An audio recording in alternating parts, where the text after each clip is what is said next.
أنا العبد الذي كسب الذنوب وصدته الأماني أن يتوب.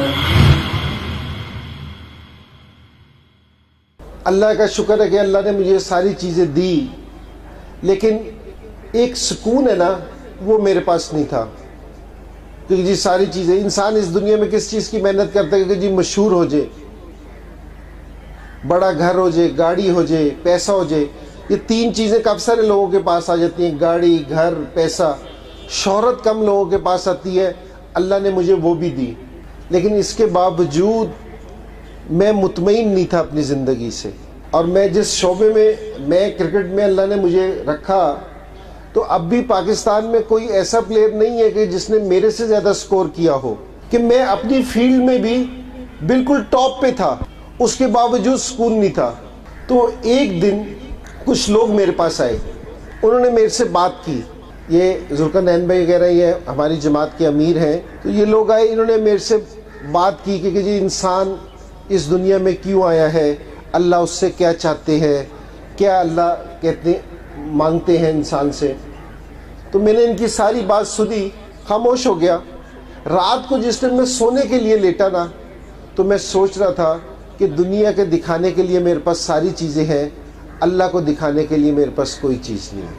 اگر میں اس حالت میں مر جاؤں تو میرے سے قبر میں یہ کوئی چیز پوچھے گا میرے سے آ کے کہ کبھی اس کو معاف کر دو، یہ امیر آدمی ہے، یہ پاکستان کا سب سے زیادہ سکور بنانے والا ہے، یہ پاکستان کا کپتان ہے، اس کو چھوڑ دو. کوئی چھوڑے گا اس چیز پہ؟ یہ اللہ سوال ہوگا.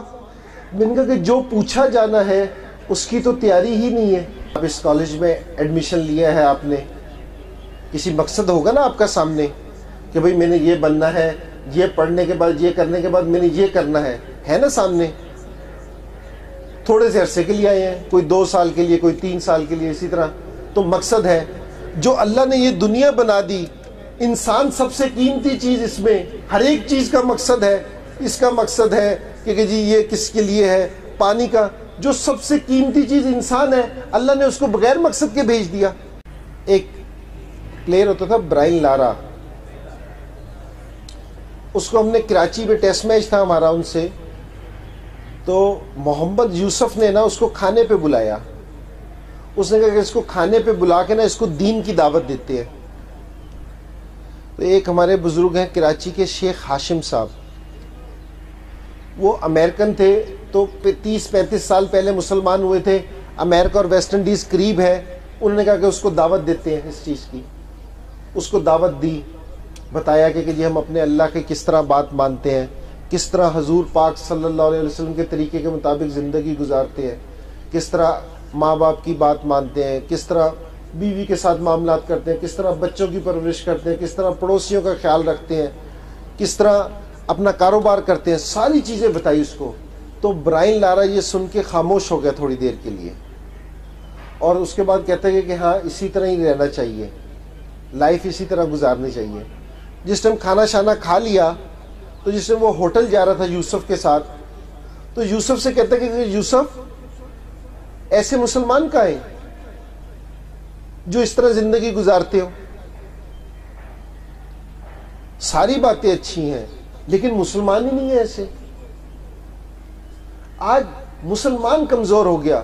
میں کھیلنے، ایک کلب ہے لیشنگ، انگلینڈ میں ہوتا ہے، اس سے ساری دنیا کے انٹرنیشنل پلیئر صرف کھیلتے ہیں آ کے. تو میں بھی اس کلب سے کھیلتا ہوں. تو 1.5 سال پہلے میں اس کی طرف سے جا کے کھیلا، تو اب میری شکل ذرا چینج تھی، تو ان سے ریلیجن پہ بھی بات ہوئی. تو میں حیران رہ گیا. ان کو سارا ہمارے دین کا بھی پتہ تھا، ہماری کتابوں کا بھی پتہ تھا. اس نے کہا کہ ہمیں پتہ ہے کہ تمہارا دین صحیح ہے، گورے کہہ رہے ہیں، تمہاری کتاب بھی صحیح ہے، تم لوگ صحیح نہیں ہو. اس نے کہا جو تمہاری کتاب میں ہے اس پہ تم خود عمل نہیں کرتے، جو تمہارے دین میں ہے تم اس پہ خود عمل نہیں کرتے.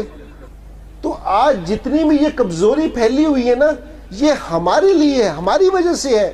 ہمارے دین کی وجہ سے یا قرآن کی وجہ سے یا کسی وجہ سے نہیں ہے، یہ ہماری وجہ سے ہے کہ ہم نے خود عمل کر کے نہیں دکھایا۔ وہ مشتاق احمد، ابھی وہ انگلینڈ کا بالنگ کوچ بھی ہے اور پہلے سسیکس کاؤنٹی سے کھیلتا تھا، تو اس کی زندگی میں تھوڑا سا دین آیا، اس نے نماز پڑھنی شروع کی اور ساری چیزیں شروع کی، تو 7 گورے اس کے ساتھ مسجد میں جانا شروع ہو گئے تھے۔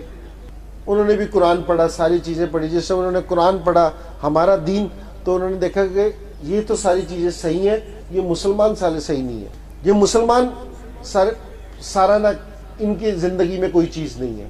تو ہماری اللہ کے رسول کے جو طریقے ہیں نا، جو اللہ کے رسول نے چیزیں ہمیں بتائی ہیں، وہ قیامت تک ان طریقوں میں نا اللہ نے نور رکھا ہے، جو بھی دیکھے گا نا، جو بھی دیکھے گا اس کی طرف کھنچتا ہوا چلائے گا۔ ہم ساری دنیا کی ساری چیزیں سیکھتے ہیں۔ ایک امریکہ سے آدمی آیا، اس کو دعوت دینے کے لیے گئے اس کے گھر پہ، تو بڑا پڑھا لکھا آدمی تھا، تو اس نے باتیں کی کہ جی دین والے اس طرح ہیں، یہ اس طرح ہے، یہ اس طرح ہے، اس طرح کام کرنا چاہیے۔ تو وہ جو ساتھی تھے تبلیغ والے، انہوں نے کہا کہ جی بالکل صحیح کہہ رہے ہیں کہ جی ہم تو ان پڑھ لوگ ہیں، آپ آ کے ذرا سکھائیں گے تو بات سمجھ آ جائے گی۔ اگلے دن وہ آگے ان کے پاس، ان سے کچھ صورتیں وغیرہ سنی، نماز میں جو پڑھتے ہیں یوزلی، ان بیچاروں کی والی صورتیں بھی صحیح نہیں تھی، میں کبھی پڑھی نہیں نا، کبھی اس چیز پہ محنت نہیں کی، تو وہ رونے لگ گئے۔ اس نے کہا کہ میں نے سارا کچھ پڑھ لیا، جو پڑھنے والی چیز تھی وہ نہ پڑھ سکا۔ اگر یہاں کسی کا جنازہ ہو نا، جنازہ، نماز جنازہ، اگر اس میں 1000 لوگ ہو نا، اللہ میرا گمان غلط کرے، لیکن 950 لوگوں کو نماز جنازہ کی دعا نہیں آتی ہوگی، موٹی موٹی کتابیں یاد ہوں گی، نماز جنازہ کی دعا یاد نہیں ہوگی۔ ایک 30 سال کا بیٹا، 40 سال کا بیٹا اپنے باپ کی نماز جنازہ نہیں پڑھ سکتا۔ نماز جنازہ کیا ہے؟ جانے والے کو آخری دعا ہے۔ ایک بیٹا اپنے باپ کو دعا نہیں دے سکتا کہ جی سیکھی نہیں، باقی دوسری ساری چیزیں سیکھ لی۔ آج کل ہمارے معاشرے میں ایک چیز بہت زیادہ ہو گئی ہے، اس کا ذرا کہ جی آپس میں گالم گلوچ، گالی دینا ایک دوسرے کو، جو آپس میں دوست ہیں وہ بھی اس چیز کی بات کرتے ہیں۔ کسی ایک مومن مسلمان کو گالی دینا ایسے ہے جس طرح خانہ کعبہ کو گرا دینے کے برابر۔ تو جو ہم مسلمان ہیں نا، ہم اس طرح نہیں زندگی گزار سکتے کہ اگر میں صحیح ہوں تو یہ صحیح ہے۔ اللہ کے رسول نے یہ والی چیز نہیں ہمیں سمجھائی۔ دوسروں کی فکر میں لگے رہنا۔ اگر ایک آدمی ہمارے ساتھ رہتا ہے، وہ نماز نہیں پڑھتا، ہمارے سے بھی اس کا حساب کتاب ہوگا کہ تم نے اس کو کہا۔ اور ایک آدمی کی نحوست، بے نمازی کی نحوست 40 گھروں تک ہے۔ یہ نہیں ہے کہ میں نماز پڑھتا تو بات ختم ہو گئی، نہیں، یہ پیغام دوسروں تک پہنچانا ہے۔ اللہ کے رسول نے یہ والا کام کیا۔